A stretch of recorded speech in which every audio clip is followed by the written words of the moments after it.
शुभम घरी असला की मॉर्निंग खूपच लेट होते, म्हणून शुभमसाठी मॅगी आणि चहा करून घेतला आणि सात्विकची लवकर आंघोळ करून घेतली. आंघोळ झाल्यानंतर लगेच मी देवाची पूजा पण करून घेतली आणि सात्विकला लवकर खायला दिलं. शुभम घरी असल्यामुळे शुभमला माझा फोटोशूट करायला आवडते, तर अशा प्रकारे फोटोशूट केला आणि रील्स पण काढलेल्या. सगळं आवरून झाला. आज स्वयंपाक तर मी केलेलाच नव्हता, म्हणून शुभमने बाहेरूनच समोसा आणि कचोरी आणलेली होती आणि माझ्यासाठी हे स्पेशल वन पण आणलेलं होतं. तर नक्की शेवटपर्यंत बघा काय आणलेलं होतं.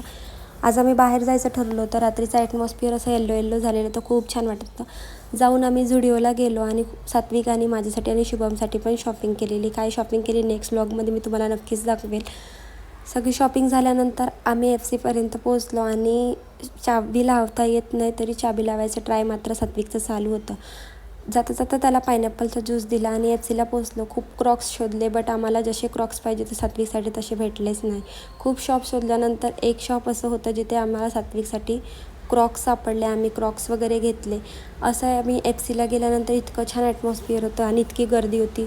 खूप छान शॉपिंग झाली आणि इतकं छान छान काही काही घ्यायला होतं. मला तर माझ्यासाठी पण सँडल घ्यायची होती आणि मी सुद्धा सँडल घेतलेली. सात्विकसाठी ब्लॅक कलरचे क्रॉक्स घेतलेले आणि शुभमला हे माझ्यासाठी टॉप आवडलेलं होतं, पण मी नंतर घेणार नेक्स्ट टाईम जर गेलं तर. आता आम्ही घेतलं नव्हतं कारण बराच लेट झाला. घरी आल्यानंतर सात्विकने जेवण वगैरे केलं. इतकी सगळी शॉपिंग आहे. नेक्स्ट व्लॉगमध्ये तुम्हाला नक्कीच मी दाखवणार आहे, म्हणून बघा नक्की माझा next vlog.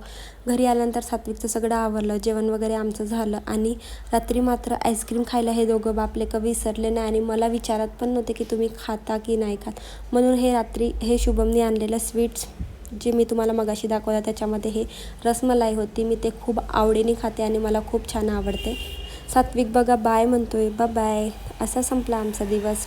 Bye, take care.